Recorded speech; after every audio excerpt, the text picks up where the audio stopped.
and today I'm going to be telling you how speeding can kill. So I want you to look all around you at your friends, peers, classmates, and co-workers. And then I want you to think about the number of people in Cresswell, which is a little over 5,000. Then I want you to multiply that number by 2, and according to the National Highway Traffic Safety Administration, that's how many people die a year because of speeding-related incidents, nearly 10,000. Nobody wants that number to be that high, but just by speeding you can potentially be contributing to that number. And everything can be wiped away in just a second because you or the people around you made the choice to speed. So let's all choose not to. You hear about how everybody speeds, but does that justify it? No. According to researchers at Purdue University, roughly 43% of people see no problem with going 10 miles per hour over the speed limit. And you have to think that some of those people could have lied or don't even realize that they're doing it. And some consequences that come from speeding could be tickets, which are annoying because you have to go to court and pay money, and as well as death, sadly. And nobody would ever want to hurt somebody else on purpose, but just by speeding you could potentially have that happen. Speeding can negatively affect your life at any moment without any idea that's going to happen, just like what happened to a man named Wade Hansen in 2011. According to a story on AdelaideNow.com, he was a passenger in a vehicle that was traveling twice the speed it was supposed to be before he crashed into a tree and is now suffering from short-term memory loss, which will mean he will never be able to work again. He didn't die, which is very lucky, but he did have to be revived 3 times.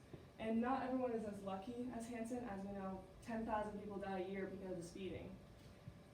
Speeding is a problem and can't be fixed by just anybody. It all has to start with ourselves, so start today. Don't speed.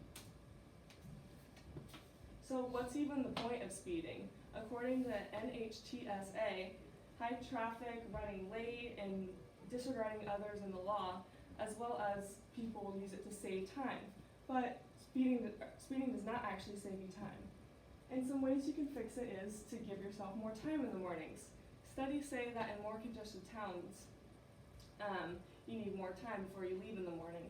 For example, in Washington, D.C., it's said that you should leave 2 hours before you have to be somewhere. And here in Eugene and Cresswell, 10 minutes will give you plenty of time. So we all should step back and realize that our situation is really not that bad, and leaving 10 minutes early is not that big of a deal because it could be a lot worse.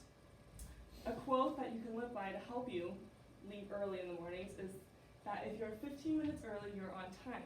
If you're on time, you are late. And if you're late, you didn't want to be there. This is good to live by because if you're giving yourself 15 minutes, you're less likely to speed because you won't be running late anymore.